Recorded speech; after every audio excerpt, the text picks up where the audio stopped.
show you what I know. Break it free from the mainstream, the studio machine. I want it my way. Indie Film Nation. I want it my way. Indie Film Nation. Going all the way. Indie Film Nation.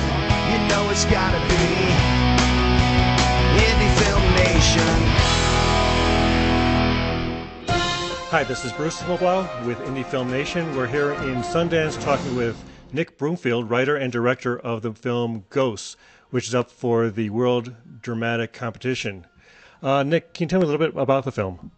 Yeah, it was the first narrative film I've made in this particular style. I did a big feature film a few years ago with a enormous sized crew and a big Panavision camera on tracks and stuff, which I found I could not make the film I wanted to make that in working that way. So this was kind of an experiment to use the same kind of size crew that I'd used in making my documentaries and at the same time make a feature film. So we actually had a crew of about 5 people, including a translator, because most of the film's in Chinese. And just one on camera, we shot on HD using a Sony 750, and we had one on sound. We used about 6 radio mics, and then I had someone on continuity with the script and so on, obviously myself. So it was a very small crew. We could all get in one car, and the actors, if you can call them that, were all non-actors. They were mainly illegal Chinese who had the experience, and they were, although there was a script, they were basically improvising the dialogue. I think if you're working with non-actors, you don't want to give them lines to say because it's difficult for them, and you need to cast people for who they are, basically, to play themselves. So it was a new adventure in a way, and it worked out very well. I was very pleased with the results, and I'm starting another film using the same kind of approach. Well, this film could have easily been another documentary. Why did you choose to make it a narrative? Well, I wanted to do a narrative film in my way, so I went into this intending to make a narrative film.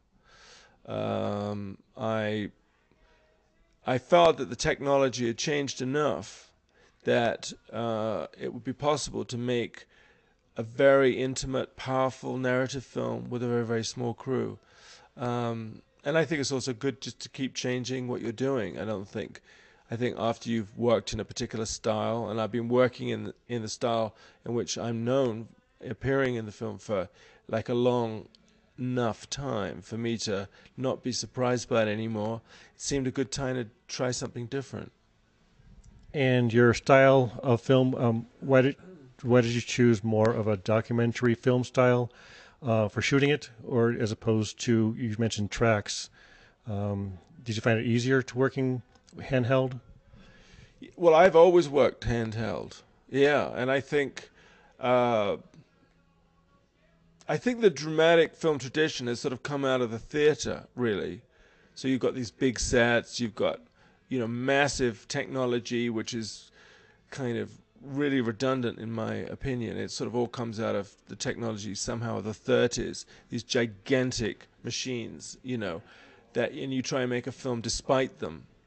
And I just think that with each big technological advance, films have changed. I mean, until you got mobile cameras, you couldn't have a cinema verite movement. And so the technology enabled that to happen. I think the advent of HD cameras with the incredible quality that there is now means you don't need 35 Panavision cameras that are gigantic, and I mean some people will swear by them, but I think that the film look will become very dated very soon. So I think this is an exciting move forward. I think it will bring new kinds of films. And was it much of a challenge working with 2 languages? Well, it's actually less of a challenge than you think, because I think as human beings, you kind of get a good sense of what's going on.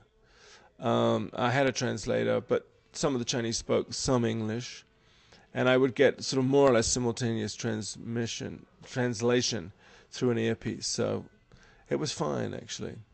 it actually forces you to make maybe a slightly more visual film than you would do. I mean, I think the trouble with a lot of films is that they are too language based.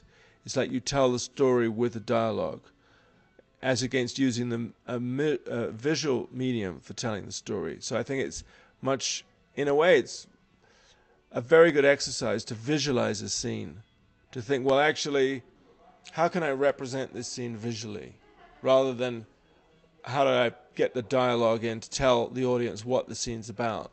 So it's, in a way, it forces you to make a more cinematic film, which I think is a good thing. I love that opening shot. How did you find the location, and how did you shoot it? Well, the location was Morecambe Bay, which is where the tragedy happened. We just filmed on Morecambe Bay. I think the more real you can, my tradition is coming from reality and trying to make, and being fascinated by real people, real things, and trying to make my films as real as possible. So in this film, I wanted to use the real locations and use the real people. Use Morecambe Bay, for example, which is where the tragedy happened, which has its own character and danger about it. And how did you cast the film? It was a long, very disorganized process because these people were all non-actors.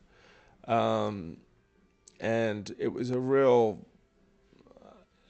you realize that there are real advantages of using actors because they actually want to do it. And they're going to not run off halfway through the film, and they're going to be. My main worry when we did finally cast it was, how do we make sure they don't piss off after the first week when we actually pay them some money? So, which I think is a problem, and also, I think non-actors aren't used to the amount of time wastage. Chinese, fortunately, are all amazing sleepers. They can go to sleep like that when they're waiting around. So they put in a lot of hours of sleeping. And it worked out very well. But, I Ching, for example, who's the lead, we found through the Chinese church in King's Cross, London, where there was a pastor, Pastor Lawrence, who helped Chinese immigrants who had immigration problems.